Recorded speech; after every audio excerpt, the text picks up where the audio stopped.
Nazareno, sinasamba ka namin, pinipintuho ka namin.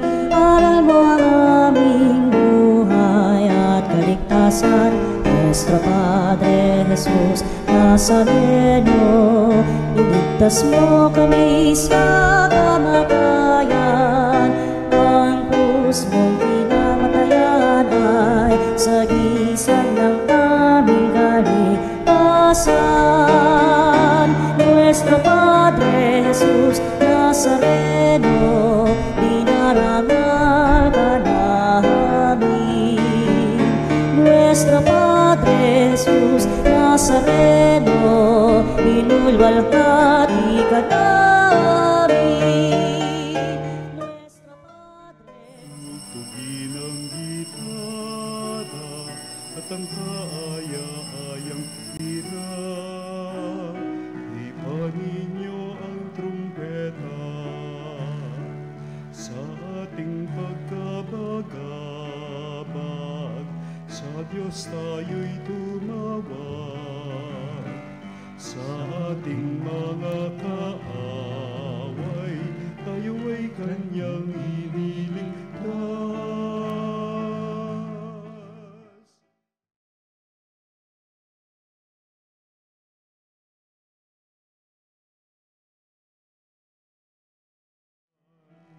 At tugtugin ang gitara at ang kaaya-ayang lira. Ipanin niyo ang trumpeta. Napakalaga ng buhay sa bawat pagtitipon. Ang Panginoon ay kapiling. At ito ngayon, sa pagdiriwan ba na misa, kapiling natin ng Diyos. Sama-sama tayo sa diwa ng ating pagsamba. Sa ngalan ng Ama at ng Anak at ng Espiritu Santo. Amen. Ang pagpapala ng ating Panginoong si Jesucristo, ang pag-ibig ng Diyos Ama at ang pakikiisa ng Espiritu Santo naway sumainyong lahat. At sumayo rin. Ang buhay pagpapala ng Diyos sa kanyang paggabay ang minimithi natin upang mabigyan daan natin sa matuwid ng pamumuhay at tamang direksyon at upang mapanindigan natin ang bawat salita ni Kristo'y may pitak sa ating puso't kalooban at itong ating magit na pinanununtunan. Kaya upang tayo'y maging marapat na gumanap sa banal na pagdiriwang na ito'y aminin natin ang ating mga pagkukulang. Humingi tayo sa Diyos ng kanyang awa at patawad. Inaamin ko Sa makapangyarihang Diyos at sa inyo, mga kapatid, na lubha akong nagkasala sa isip, sa salita, sa gawa, at sa aking pagkukulang. Kaya'y sinasamo ko sa mahal na Birheng Maria, sa lahat ng mga anghel at mga banal, at sa inyo mga kapatid, na ako'y panalangin sa Panginoong ating Diyos. Kaawan tayo ng makapangyarihang Diyos, patawarin tayo sa ating mga kasalanan, at patnubayan tayo sa buhay na walang hanggan. Amen. Panginoon, kaawaan mo kami. Panginoon, kaawaan mo kami. Kristo, kaawaan mo kami. Kristo, kaawaan mo kami. Panginoon, kaawaan mo kami. Panginoon, kaawaan mo kami. Manalangin tayo. Ama naming makapangyarihan ng langit at lupa ay iyong pinamamahalaan. Dinggin mo ang pagluhog ng iyong sambayanan at pagkalooban mo kami ng kapayapaan araw-araw sa pamamagitan ni Jesucristo kasama ng Espiritu Santo magpasawalang hanggan. Amen. Pagbasa mula sa sulat sa mga Hebreo. Mga kapatid, itong si Melkisedek ay hari ng Salem at saserdote ng kataas-taasang Diyos. Nang pabalik na si Abraham mula sa pagpuksa sa mga hari, sinalubong siya ni Melkisedek at sinabi sa kanya, "Pagpalain ka ng Panginoon." Ibinigay sa kanya ni Abraham ang 10 ng lahat ng nasamsam sa labanan. Ang unang kahulugan ng pangalan ni Melkisedek ay hari ng katarungan. At siya'y hari ng Salem na ibang salita'y hari ng kapayapaan. Walang nababanggit tungkol sa kanyang ama at ina o saan kang pinagmulan niya. Hindi rin natala ang kanyang kapanganakan o kamatayan. Tulad ng anak ng Diyos, siya'y saserdote magpakailanman. Ito'y lalo pang naging maliwanag nang magkaroon ng ibang saserdoteng katulad ni Melkisedek. Naging saserdote siya dahil sa kapangyarihan ng buhay na kailanmay di matatapos at hindi dahil sa lahi, ayon sa tuntunin ng kautusan. Sapagkat ito ang sinasabi ng kautusan tungkol sa kanya, ikaw ay saserdote magpakailanman, ayon sa pagkasaserdote ni Melkisedek. Ang salita ng Diyos. Salamat sa Diyos. Ika'y paring walang hanggan katulad ni Melkisedek. Ika'y paring walang hanggan katulad ni Melkisedek. Sinabi ng poon sa hari ko't Panginoon, maupo ka sa kanan ko, hanggang ang kaaway mo ay lubos na mapasuko pagkat iyong matatalo. Ika'y paring walang hanggan katulad ni Melkisedek. Magmula sa dakong Siyon ay palalawakin niya ang lupaing iyong sakop, at lahat ng kaaway mo'y sakupin at pagharian, gayon ang kanyang utos. Ika'y paring walang hanggan katulad ni Melkisedek. Sasamahan ka ng madla, kung dumating ang panahong lusubin ka ng kaaway. Magmula sa mga bundok, lalabas at sasamahan ka ng mga kabataan. Ika'y paring walang hanggan katulad ni Melkisedek. Panginooy may pangako na ito'y tiyak mangyayari. Ganito ang kanyang saysay. Katulad ni Melkisedek, gagawin kang saserdote na hindi na wawakasan. Ika'y paring walang hanggan katulad ni Melkisedek.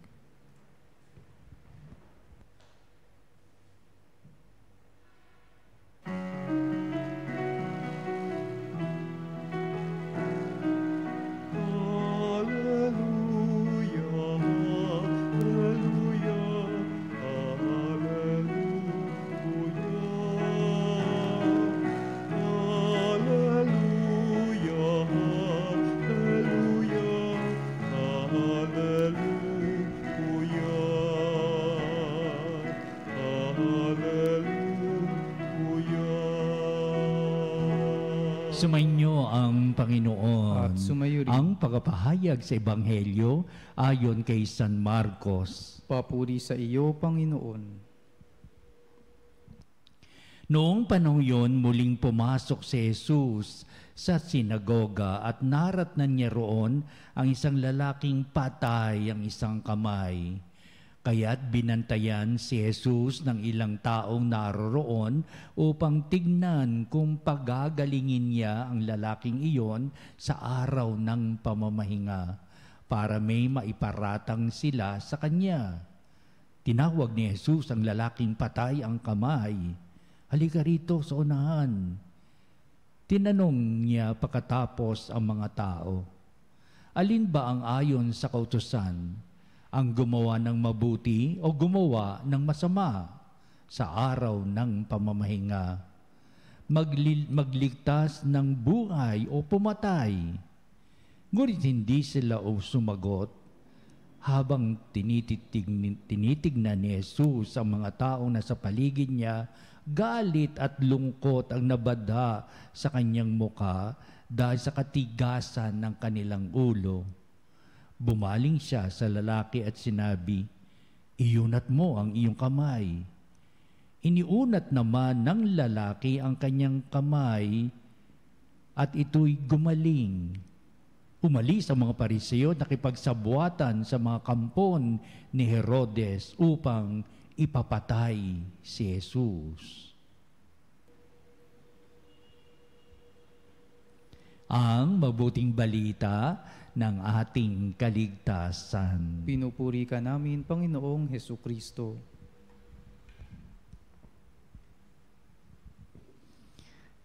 Nilalarawan ko talaga ang mga nagaganapang mangyari sa pagtitipon ng mga Hudyo sa sinagoga o sa templo na talagang ang kalayunin nila doon ay sa pagpunta nila, manalangin at gawin ang mga ritual o seremonya sa isang kanilang dakilang pagsamba kay Yahweh. Kaya ito at mayroong magandang eksenang pumasok sa templong iyon sapat may napansin si Jesus na mayroong isang taong ay hindi maigalaw siguro yung kamay o kaya may kapansanan ng kamay at ang larawan sa mabuting balitang binasa natin, patay ang kamay. Hindi ba siguro hindi niya maigalaw, talagang meron siyang kapansanan sa kanyang kamay at talagang namimilipit siguro ng sakit ng kirot o sakit na nakikita ni Kristo ang mukha ng taong iyon. Kaya pinupunta ni Kristo sa unahan nitong tao na ito at kanyang pinagaling ang lalaking iyon sa araw ng pamamahinga. Take note, araw ng pamamahinga. Nagkataon naman sa araw ng pamamahinga, talagang mga Hudyo ay nagkakaroon ng ganitong konting pagdiriwang upang ipahayag nila ng lubusan ng halaga at kahulugan ng kanilang panalangin. Kaya ibig sabihin na nasa isipan ng mga tao doon sa sinagoga, magdasal at gawin ang mga ritual na kailangan para sundin o tubdin ang mga lituntunin sa lumang tipan, sa mga aklat ni Moises at upang ang lahat ng bagay ay maisakatupar at hindi dapat na gumawa ng ano paman. Palagi nilang isasalang-alang, wala nang hihigit pa sa mga taong nananalangin at sa sambayan ng sama-samang gumaganap ng kanilang seremonya o ritual ng pagdaraos ng kanilang mga gawain sa sinagoga. Ano pa at mayroong isang lalaki na siguro sabihin natin Panginoon Kristo, at ito naman sa likod ng isipan ni Kristo, kailangan na niya agad gamutin, kailangan agad na tignan ang kanyang abang kalalagayan, kailangan talagang pagalingin at upang hindi ipawalang bahala, upang sabihin, pero pwedeng sabihin, kung pagpapaliban natin ngayon, baka mamilipit lalo sa sakit ng taon dito o baka mamatay na yung taong ito, hindi natin alam. Kailan hindi tayo mauulit na narito yung lalaking patay ang kamay at narito tayo sa loob ng sinagoga. Kaya sabi ni Kristo, papagalingin natin yan. Halika sa unahan, pagagalingin kita kahit na sa araw ng pamamahinga. Kaya yung mga tao naman, lalo na yung mga Pariseo na may hawak silang karunungan ni Moises sa mga aklat nito, sa mga alituntunin ng mga Hudyo o Judaism na ito, upang sa ipahayag ang mga bagay nito ay labag sa kautusan sapagkat imbis na gumawa sila ng kanilang mga panalangin at mga pang-seremonyas doon sa pagdiriwang na nyo sa sinagoga, ba si Kristo nagpagaling? Kaya tuloy na sambit ni Kristo, ano ba mas maganda sa araw ng pamamahinga, gumawa ng mabuti o gumawa ng masama? Siyempre, gumawa ng mabuti sapagkat yun naman talaga ang universal way of thinking how to do good. Wala naman siguro ang tao na pinanganak na talagang ang isipan niya ay magsabog ng kadiliman sa buong lupain upang sabihin ng aking pagkapanganak ay upang magsabog ng lahat ng kasamaan sa daigdig na ito. Naturalmente, talagang ibig sabihin, ang buhay natin ay ganito ang nasa puso isipan natin, gumawa ng mabuti. Kaya hindi sumasagot yung mga tao sapagkat sila ay nag-aalilangan sa kanilang mga sasagot sapagkat kung sinabi nilang gumawa ng mabuti, adi itong ginawa ko sa araw ng pamamahinga, gumawa ng mabuti. Sabihin, araw ng pamamahinga Kaya nga ibig sabihin, striktamentong reglamento na naman ang sasabihin ko upang sabihin na ito ang patakaran, ito ang dapat na gawin. Alisin muna ang mga dapat gawin. Kung may gagawin ka, hindi dapat sapagkat yan ay bawal sa araw ng pamamahinga. Bawal kumain, bawal uminom. Napakaraming mga bagay-bagay na para maging epektibo itong kanilang seremonyas sa kanilang mga panalangin. Ayan. Kaya ito yung malaking issue, araw ng pamamahiga, the Sabbath day, upang sabihin ang isang araw ay ibinigay ng Panginoon pagkatapos ng sangnilikha, may isang particular na araw, a day of rest. So, but everybody should be resting and no work should be done upang sabihin, manatili sa templo at magdasal at mag-ukol ng diwa ng pagsamba at anong pamang ritual o seremonya sa dapat gawin ay dapat na gawin, striktamento tayong ito ang dapat nating ganapin dito paman sa loob ng ating sinagoga. Ayan, yan ang issue ngayon eh. Kaya pinahayag na ating Panginoon sa kalooban nating pagnininilay, ang gawa ng kabutihan ay walang tinatakdang oras. Parang nakin sinasabihin, may walang tinatakda, basta't may pangangailangan, gawin mo kung ano mabuti. Kung anong dapat nating gawin, gawin mo sapagkat alam mo na ito'y kabubuti ng iyong pamilya. Ganapin mo ang pagtulong mo sapagkat ngayon nakita mo ang kanyang abang kalalagayan, baka mamaya wala na yan o bukas upang sabihin, bukas na lang tayo magkita, bukas ko na lang kita bibigyan ng napakahirap na ganung kinabukasan na lang, pagbukas-bukas, pinagpapaliban pa. Mga Hudyo, ganyan, pinagpapaliban nila ang mga dapat na gawin dapat, pero sapagkat ito'y nakasasagabal sa kanilang dakilang pagsamba, pagbubukas-bukasin ka na lamang yan. Upang sabihin, abala ako sa aking pagdarasal sa sinagoga, abala ako sa araw ng pamamahinga ngayon. Ganung mga bagay.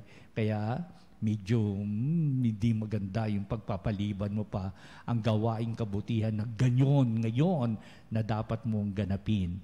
Kaya sa ikatlong pagnilay-nilay natin upang maipahayag natin kung ano talagang tunay na kalooban ng Diyos. Upang kalooban ng Diyos ay upang tumulong sa tao higit sa lahat. Ikalawa, upang ang tao ay makakita ng talagang kadalisayan ng pag-ibig ng Diyos na gumagabay sa kanyang puso't kalooban na nagpapalinis sa kanyang buong pagkatao, sa kanyang buong intensyon sa buhay na ito. At ikatlo, pwede natin sabihin, ang gawaing kabutihan ay wala nang higit pa kundi ang diwa ng paglilingkod. Kaya tayo natitipon sa banamisa upang kadakilain si Jesucristo, dakila nating pagsamba sapagkat sa krus ni Kristong iyan, lalong nagiging makahulugan ang diwa ng ating paglilingkuran. Upang sa ganyan, sa ngalan ni Jesucristo na nagbigay kahulugan sa paglilingkuran hanggang sa kanyang kamatayan, sa kanyang pagpapasakit sa krus, siya'y muling binuhay ng Ama upang sabihin lahat ng dakilang ginawa ni Kristo ay minamarapat nating bigyan ng pagpapahalaga sa ating mismong buhay. Kaya sa kabuuan na ating mabuting balita, nakikita natin ang kontrobersiya na ating Jesucristo sa mga religious authorities noong kanyang kapanahunan. Ibig ni Kristo na pumasok sa kanilang ipuso't isipan, sa kaibuturan ng kanilang puso't kalooban upang ang mga pangaral ng Diyos ay mabigyan nila ng pagpapahalaga at pansin. Marahil siguro at ngayon, ganito rin ang layunin ng ating simbahan upang tayo matuto sa mga pinanununtunan natin sa buhay, upang may pagpapahalaga tayo sa aral ng ating Panginoong Jesucristo sa kanyang salita at gawa, na minsan at madalas nawawala tayo sa landas na matuwid na pamumuhay sapagkat meron tayong sariling pinaninindigan na sa isang banda hindi ito nararapat o ang mga bagay na dapat nating kagyat na sundin at tupdin ay hindi natin agad nagagawa. Meron tayong pagpapaliban sa mga dapat na asikasuhin muna higit sa lahat. Mari natin sabihin ang pagdiriwang ba na misa ay pagpamumulat sa atin upang manindigan tayo sa larangan itong ating sinasampalatayanan. At ito'y maging daan sa ating mismong paghubog ng ating puso't kalooban upang sabihin natin, ako'y nagiging makadiyos sa lahat ng bagay. Oo, alam ko mga alituntunin sa buhay nito, pero ang mahalaga, ang aking pang-araw-araw na buhay na nagiangging ako'y makadiyos sa puso't isipan sa maraming ugnayang buhay ko sa aking kapwa. Nawa ang dakilang pagmamahal ng Diyos ay mapasa atin. Ngayon pinagnilayan natin mabuting balita. Ngayong tayo ay tumatanggap ng mga biyayang inuukol natin para sa ating kapwa sa paglilingkuran at naway ito'y panghabang panahon nating ganapin ngayon at magpa sa walang hanggan. Amen.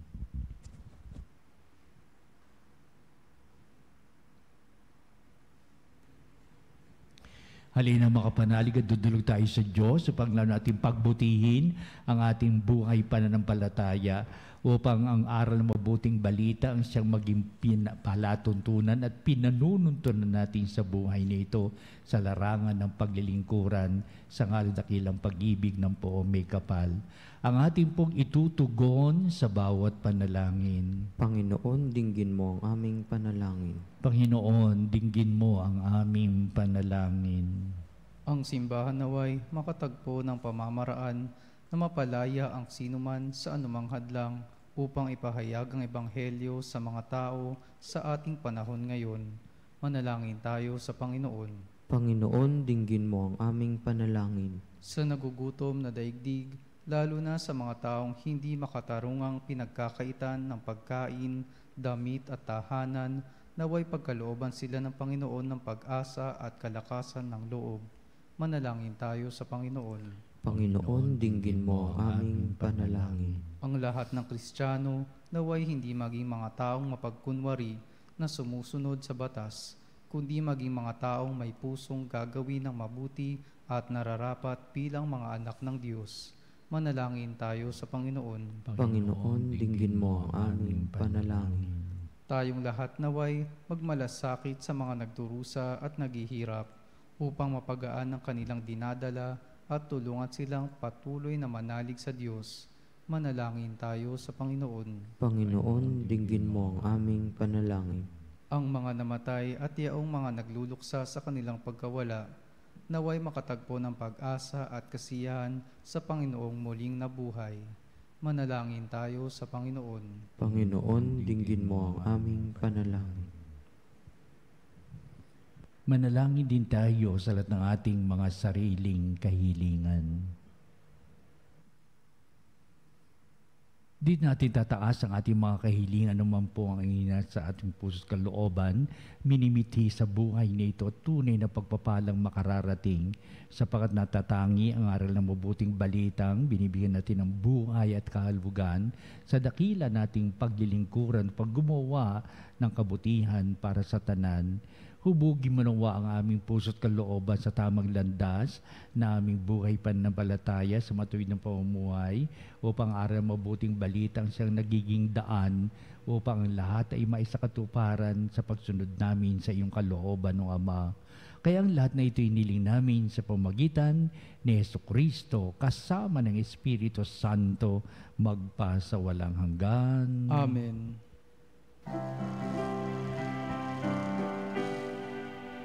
Kunin at tanggapin ang alay na ito, mga biyayang nagmula sa pagpapala mo.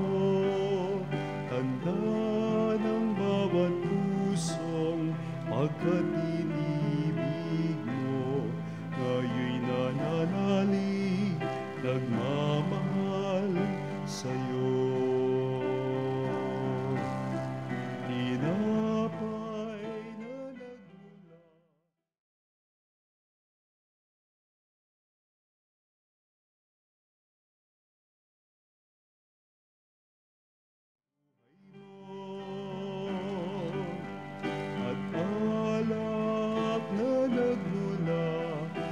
Isang tangkay ng ubas, inubing, nagbibigay lakas.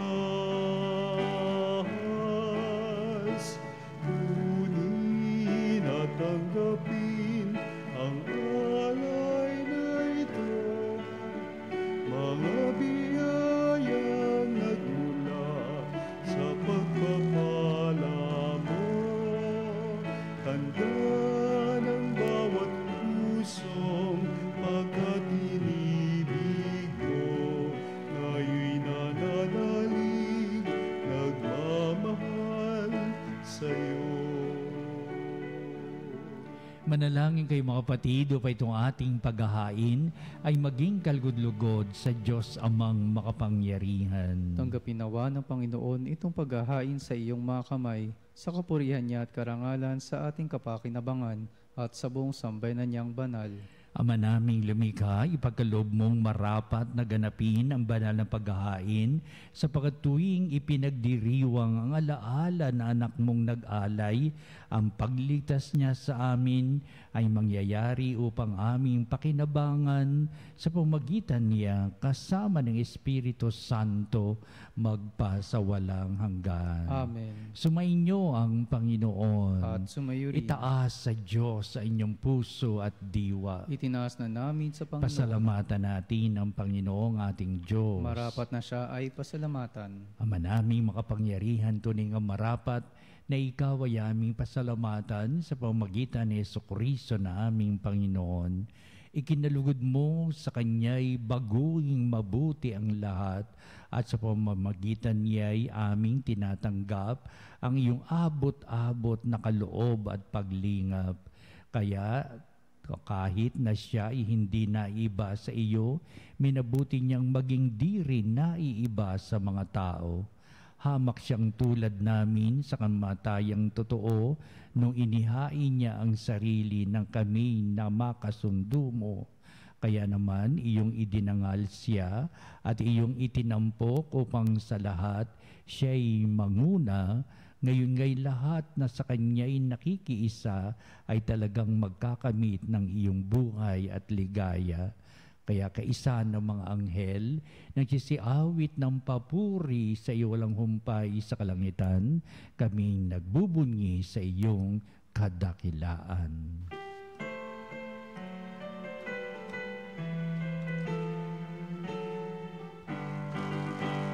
Santo, Santo, Santo, Diyos makapangyarihan, puspos ng walhati ang langit at lupa, Hosana.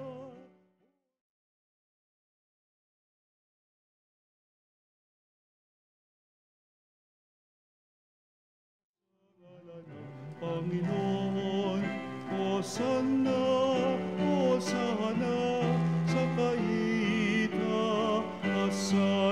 Hosana,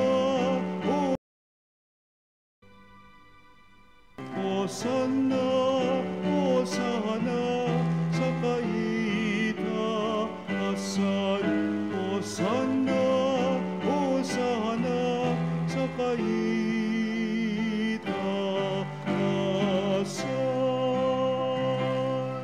Ama naming banal, ikaw ang bukal ng tanang kabanalan, kaya't sa pamagitan ng Espiritu mong banal ang mga kaloob na ito, upang para sa amin ay maging katawan at dugo ng aming Panginoong Jesucristo. Bago niya pinagtiisang kusang loob na maging handog, hinawakan niyang tinapay, pinasalamatan kanya, pinagati-hati niya yon, iniabot sa kanyang mga lagad at sinabi, "Tagapin niyong lahat ito at kanin. Ito ang aking katawan na iyahandog para sa inyo."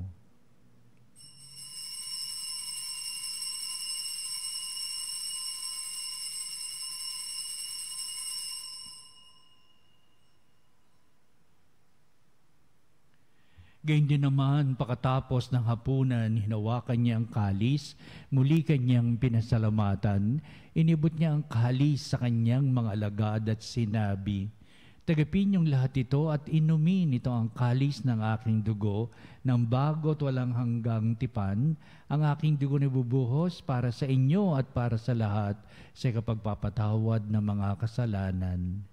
Gawin ninyo ito sa pag-alaala sa akin."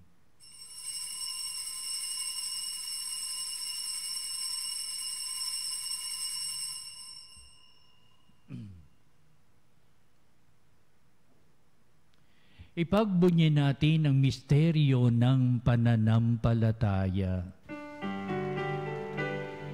Si Kristo'y namatay, si Kristo'y nabuhay, si Kristo'y babalik sa wakas ng panahon. Ama, ginagawa namin ngayon ang pag-alaala sa pagkamatay at muling pagkabuhay ni anak, kaya tinialay namin sa iyo ang tinapay bibigay buhay at ang kalis na nakakaloob ng kaligtasan. Kami nagpapasalamat dahil kayo minarapat na tumayo sa harap mo para maglingkod sa iyo. sinasamo namin kami magsalo-salo sa katawan na dugo ni Kristo ay mabuklod sa pagkakaisa sa pamamagitan ng Espiritu Santo. Ang malingapi mo yung simbahang laganap sa buong daigdig. Puspusin mo kami sa pag-ibig kaysa ni Francis na aming Santo Papa, si Elias na aming Bispo at ng Tanang Kaparian. Alalahanin mo rin ang aming mga kapatid na nahimlay na may pag-asang sila'y muling mabubuhay, gayon din ang lahat ng mga pumanaw. Kaawaan mo sila at patuloyin sa iyong kaliwanagan. Kaawan mo at pakindapatin kaming lahat na makasalo sa iyong buhay na walang wakas, kaysa ng mahal na Birheng Maria na ina ng Diyos, si San Jose na kanyang dakilang kabiyak ng puso, at ang lahat ng mga apostol at mga banal na namuhay dito sa daigdig ng kalugod-lugod sa iyo, maipagdiwang nawa namin ang pagpupuri sa ikararangal mo sa pamamagitan ng iyong anak na aming Panginoong Heso Kristo. Sa pamamagitan ni Kristo, kasama niya at sa Kanya, o Diyos amang makapangyarihan, ikaw ay pinupuri at ipinagdarangal kaisa ng Espiritu Santo magpa sa walang hanggan. Amen.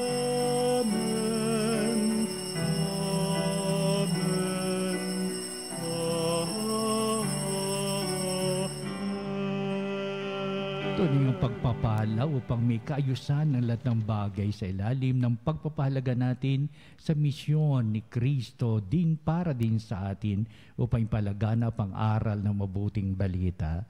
Ating ngayong awitin ang Ama namin. Ama namin, sumasalangit ka, sambahin ang ngalan mo, mapasa amin ang kaharian mo, sundin ang loob mo dito sa lupa para nang sa langit. Bigyan mo kami ng aming kakanin sa araw-araw at patawarin mo kami sa aming mga sala para ng pagpapatawad namin sa nagkakasala sa amin, at huwag mo kami ipahintulot sa tukso, at iadya mo kami sa lahat ng masama. Hiniling namin kami ay Diyos sa lahat ng masama, pagkalooban ng kapapayan araw-araw, iligtas sa kasalanan at ilayo sa lahat ng kapahamakan, samantalang aming pinananabikan ang dakilang araw ng pagpapahayag ng tagapagligtas naming si Heso Kristo. Sapagkat iyo ang kaharian at ang kapangyarihan at ang kapurihan, magpakailanman. Amen. Pinuso Kristo, sinabi mo sa mga apostol, kapayapaan ang iniiwan ko sa inyo, ang aking kapayapaan ang ibinibigay ko sa inyo. Tunghayan mo ang aming pananampalataya at huwag ang aming mga pagkakasala. Pagkalooban mo kami ng kapayapaan at pagkakaisa ayon sa iyong kalooban, kasama ng Espiritu Santo magpa sa walang hanggan. Amen. Ang kapayapaan ng Panginoon ay laging sumainyo. At sumayo rin. Magbatian tayo at magbigay ng kapayapaan sa isa't isa. Peace be with you. Peace be with you.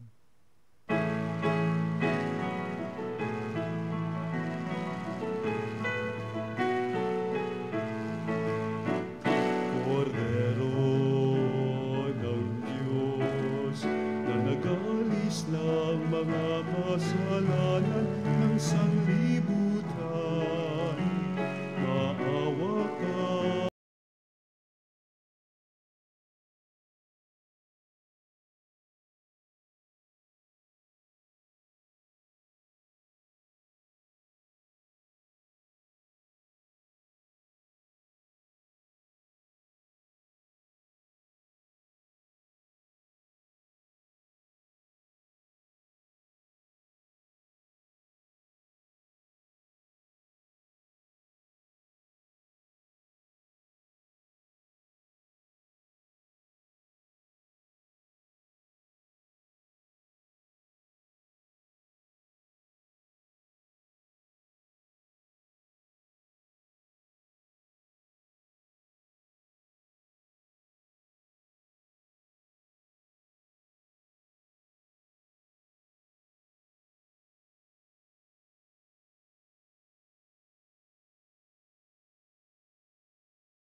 Mga kapanalig, ating dasalin ang komunyong espiritual. O Jesus, nananalig ako sa pananahan mo sa kabanal-banalang sakramento. Minamahal kita higit sa lahat at hangad ka ng aking kaluluwa. Hindi ko man matatanggap ngayon ang iyong katawan at dugo, inaasahan ko na patuloy kang mamumuhay sa aking puso. Naniniwala ako na narito ka at kaisa ka ng aking buong pagkatao. Huwag mong ipahintulot na mawalay ako sa iyo. Amen. Panalangin sa mahal na Birhen ng Katotohanan. O Birhen ng Katotohanan, Ina ni Jesus, ang nagkatawang taong salita, salamat sa iyong anak. Tinatanggap ko siya bilang aking katotohanan at kaligtasan. Sa pakikinig sa salita ng Diyos, tulungan mo akong maging malaya. Sa oras ng hirap at pagsubok, linawin mo sa akin na nasa krus ang tagumpay. Sa aking paglalakbay, akayin mo ako sa buhay ng paglilingkod at sa buhay na ganap at kasiya-siya. Kupkupin mo ako at ang aking mga kapanalig na nakikinig, natututo at nagmamahalan. O Maria, Birhen ng Katotohanan, ipanalangin mo kami. O Jesus, ikaw ang daan, ikaw ang katotohanan at ikaw ang buhay. Iligtas mo kami. Amen. Amen. Manalangin tayo.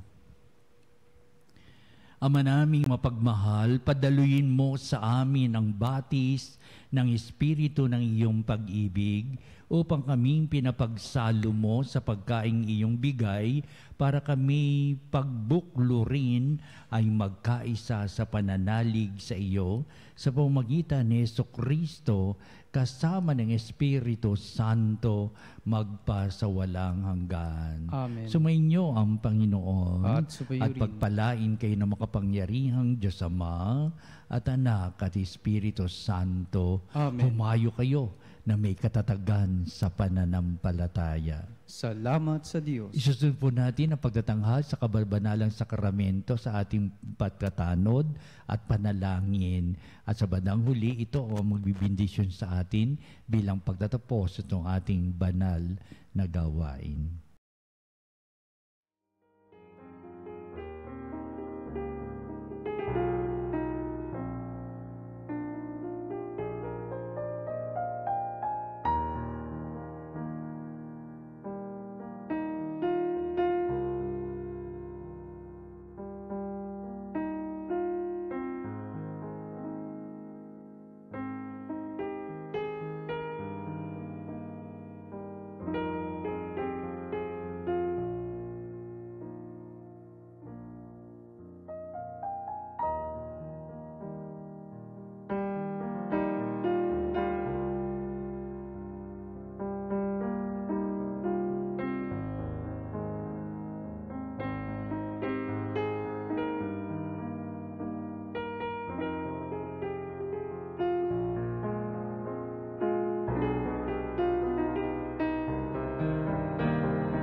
pagpapanalig bilang isang bayang tinawag ng Ama kay Hesukristo na pinagbuklod sa iisang katawan, tayo'y manikluhod at sumamba sa Panginoong Hesukristo sa kabanalang sakramento sa altar.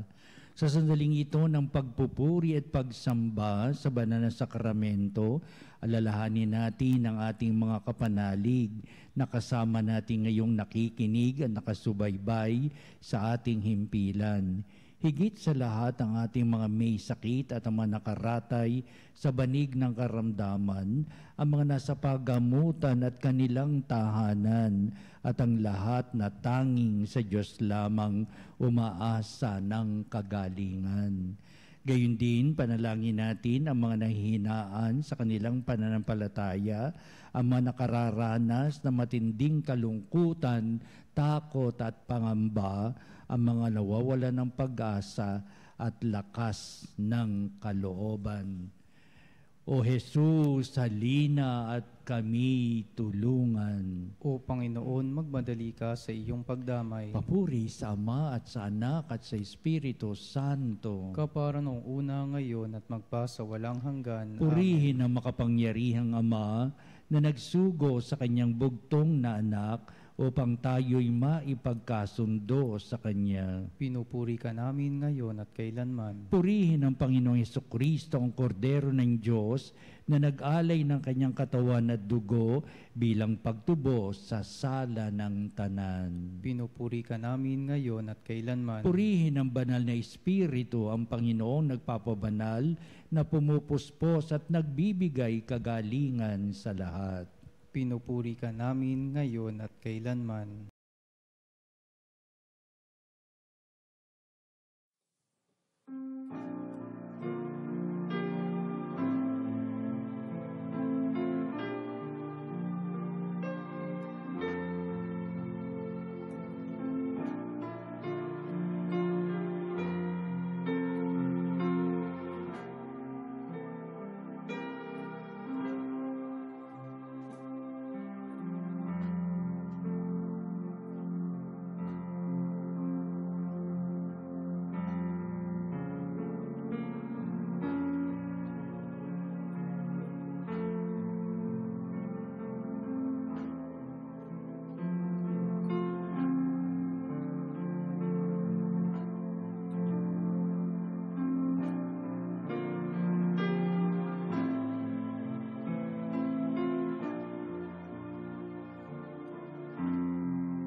Kapangyarihang Diyos na walang hanggan, Ikaw ang aming Panginoon at butihing Ama. Sa iyong pagpapala, ipinagkaloob mo ang lakas sa aming kahinaan.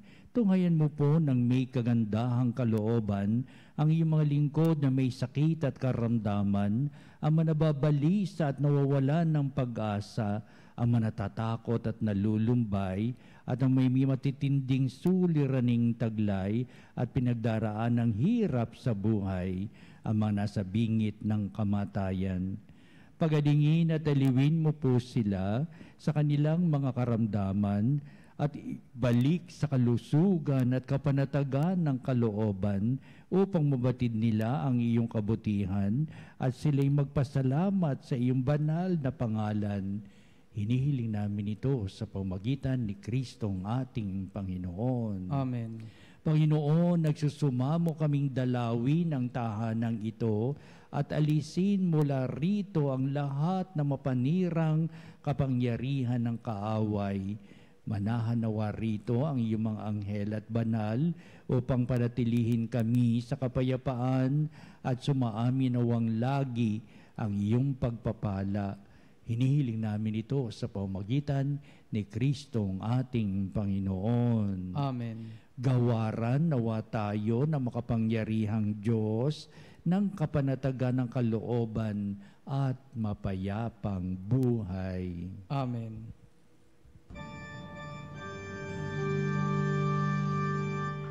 Tantum ergo sacramentum veneremur cernui et antiquum documentum novo cedat ritui preste fides supplementum sensum defectui genitori genitoque lauset jubilatio salus honor virtus coque siret benedictio procidenti abut proque comparsit laudatio.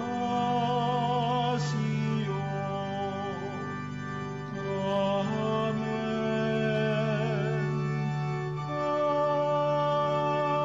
Amen. Panem de cielo, prestatis Dieis. Omne delectamentum in seabentem. Oremus.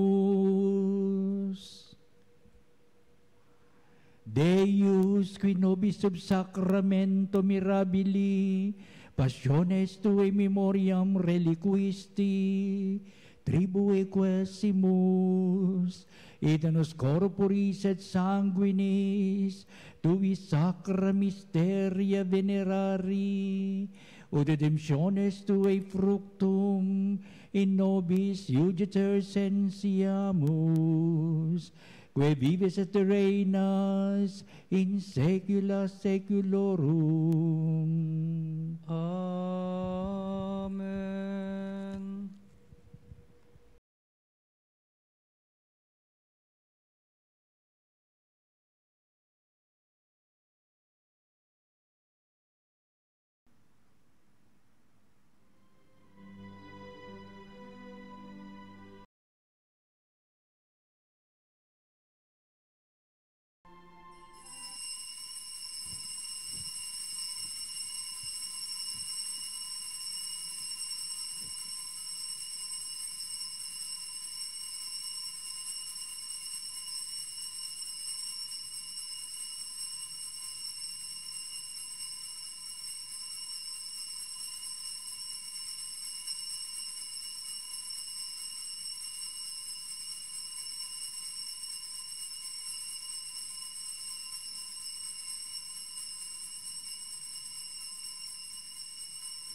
Ang ang banal na pagpupuri.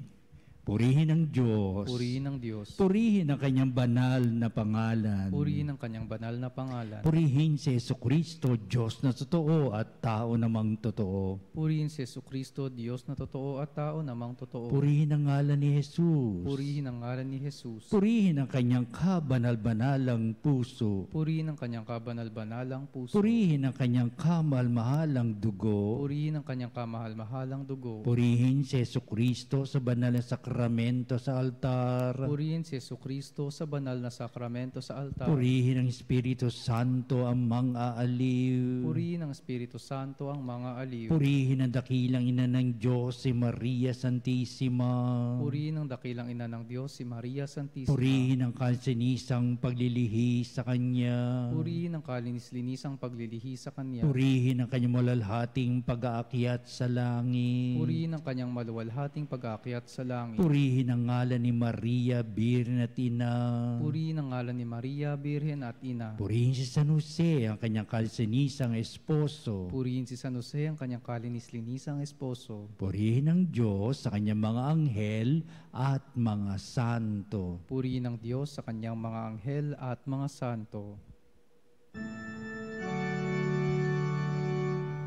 O sacrament most holy, O sacrament divine,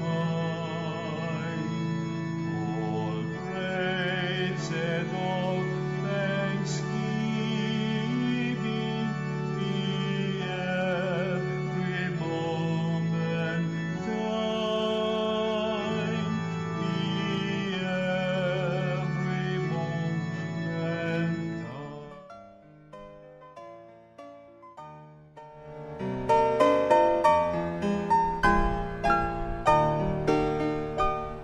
Nuestro Padre Jesús Nazareno, sinasamba ka namin, pinipintuho ka namin, aral mo ang aming buhay at kaligtasan.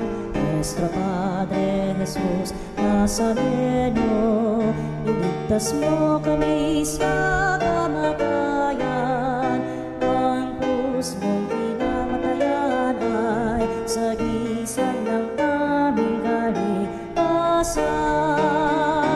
Nuestro Padre Jesus Nazareno, dinarangal ka namin. Nuestro Padre Jesus Nazareno, inulwalhati ka namin.